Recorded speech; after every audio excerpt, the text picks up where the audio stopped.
G'day legends, I hope that you're having a great day. Now, first of all, mate, let's look over some maps, and then we'll talk about some changes that we've been seeing, and then also we'll talk about these alleged top secret documents being leaked. Although this is mostly a psyop, but then we'll talk about some fighter jets in the end as well. Right, so let's go into the maps. And before we jump into it, a good friend of mine has said prepare for a fluid active front over the coming weeks. So let's look at it. So Ukraine, the capital of Kyiv, in the centre. The red is area occupied since 22 and the purple since 2014, this being Crimea and Donetsk. This is Romania, Poland, Belarus and Russia around here.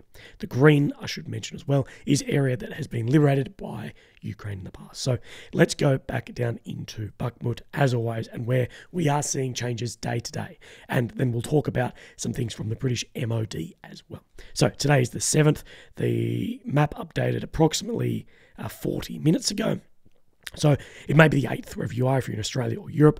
So let's go back a day. So what have we seen between yesterday and today? Some slight movements on the east. So what we can see is Russia push up onto this train line, which we know there is a stronghold along this railway in here from Ukraine, and push further up on these southeastern blocks.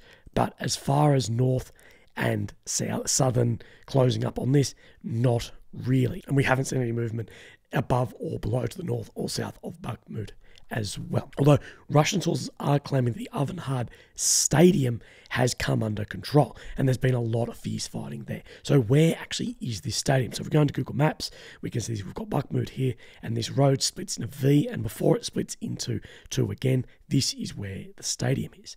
Now, if we go onto the deep state, and then what we'll actually do is in here, but we'll pop into the satellite, and then we'll have a look and find the stadium whenever this loads.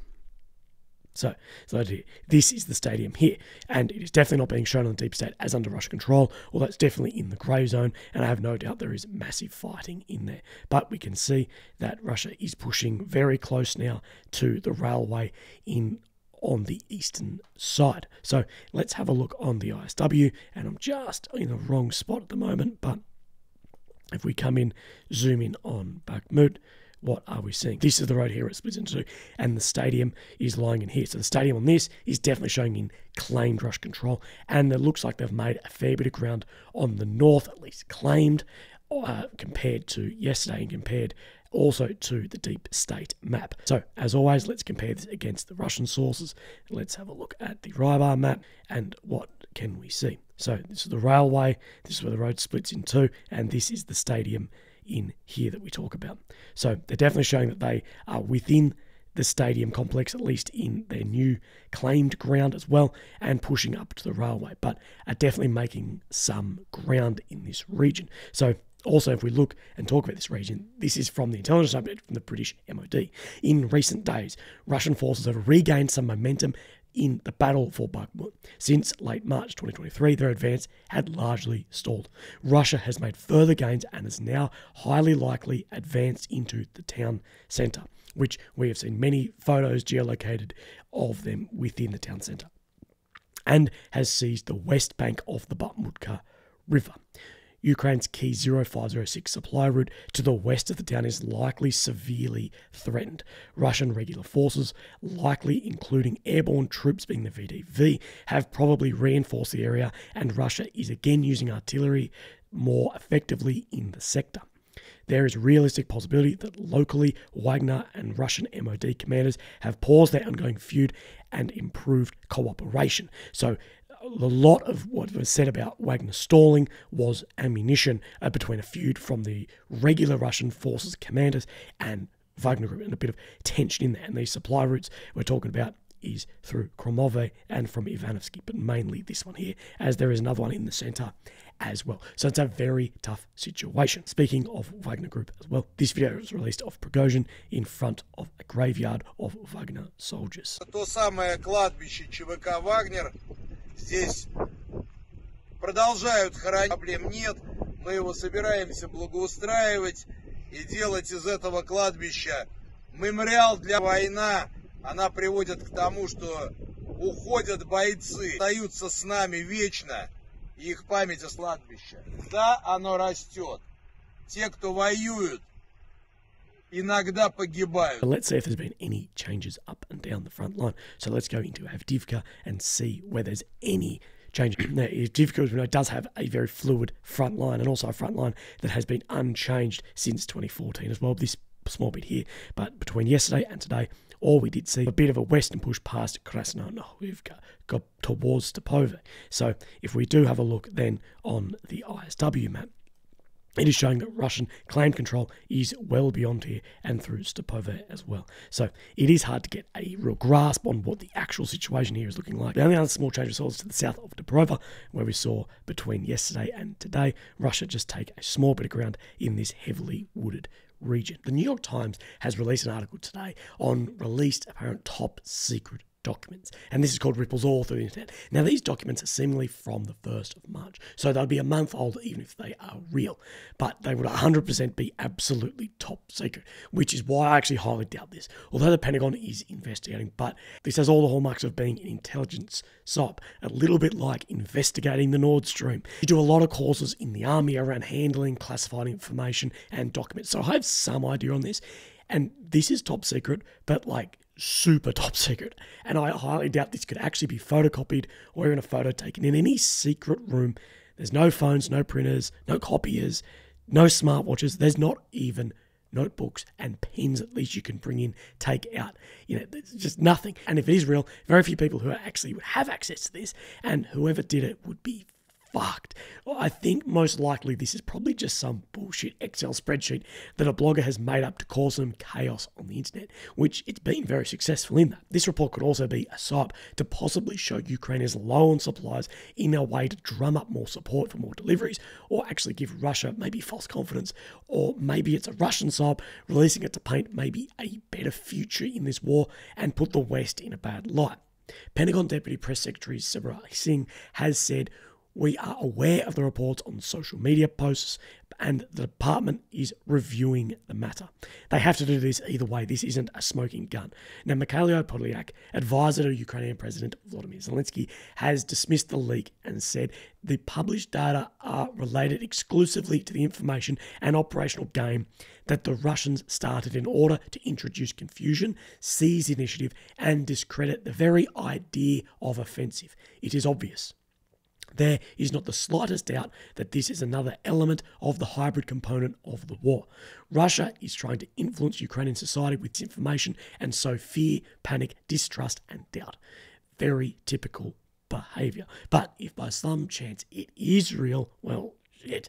But either way, let's have a quick look at this and have a little bit of a talk about this as well. So we've got multiple bits of the report to go through, and you guys can have a look this up online, screenshot it, go from there. So as the 1st of March, Russia and Ukraine, and talks about the status of the conflict, showing different components of it here. And we'll just go through little bits. I don't want to talk all about this, but it's talking about the build-up and where different areas are. But then one of the big bits in this is where they've said the total assessed losses, being the numbers very, very different from what we have heard about before. So they're saying Russia 16 to 7.5, 7 fighter jets, 8 bombers and rotary wing, and 600 ground vehicles. Now, if you look at Oryx reports online where they do photo evidence of this, we will know these numbers are very, very different. Where they're saying the Ukraine assessed is up to 71,060 fighters. I know this is a terribly blurry one, but you know what I mean. And then they talk about the Allied combat power build as well, and they go over this document on things being delivered here. We have pieces about frozen ground, and then this is one of the things that has been going viral as well through the Russian pages, is US and NATO Special Operations Forces in Ukraine, being USA, Great Britain, France, and these packs. So these personnel. So this has been a big one because they've gone, oh my God, why are there Western soldiers operating inside of Ukraine? As well, consolidated air defense. Now, this is something that I want to talk about because I think, although this may be just bullshit, this does have some lead into a real conversation we can talk about. So, according to the report, the SA-10, which is the S-300, and the SA-11, which is a book, these comprise of about 89% of Ukraine's air defense of medium and high range. Now, this suggests that the book will be depleted by the 31st of March and the S-300 by the 2nd of May. Now, we know the 31st of March is already gone. Although I'm not saying to listen to these figures at all, but if air defense is low, Russia will get a serious advantage in the sky. That said, we have talked before about bleeding air defense with cheap drones, and this could be a real possibility using a super expensive rocket with cheap drones. But I don't know on the figures above, but if they were to bleed out Ukraine's air defense, then Russia would have definitely an advantage in the sky. This as well with the air defense seemingly to show where the air defense systems are lying within Ukraine. So I don't want to go too deep into these documents because it's probably just BS, but you can see, secret at the top, 23rd of February on some of this. So it is old, even if it is real, but it is something to, look at, and always to take things with a grain of salt when you see things like this, because it would be fairly easy, very easy, just to make up some numbers on a graph. There's been some work going into this, but this actually getting leaked, I highly, highly doubt.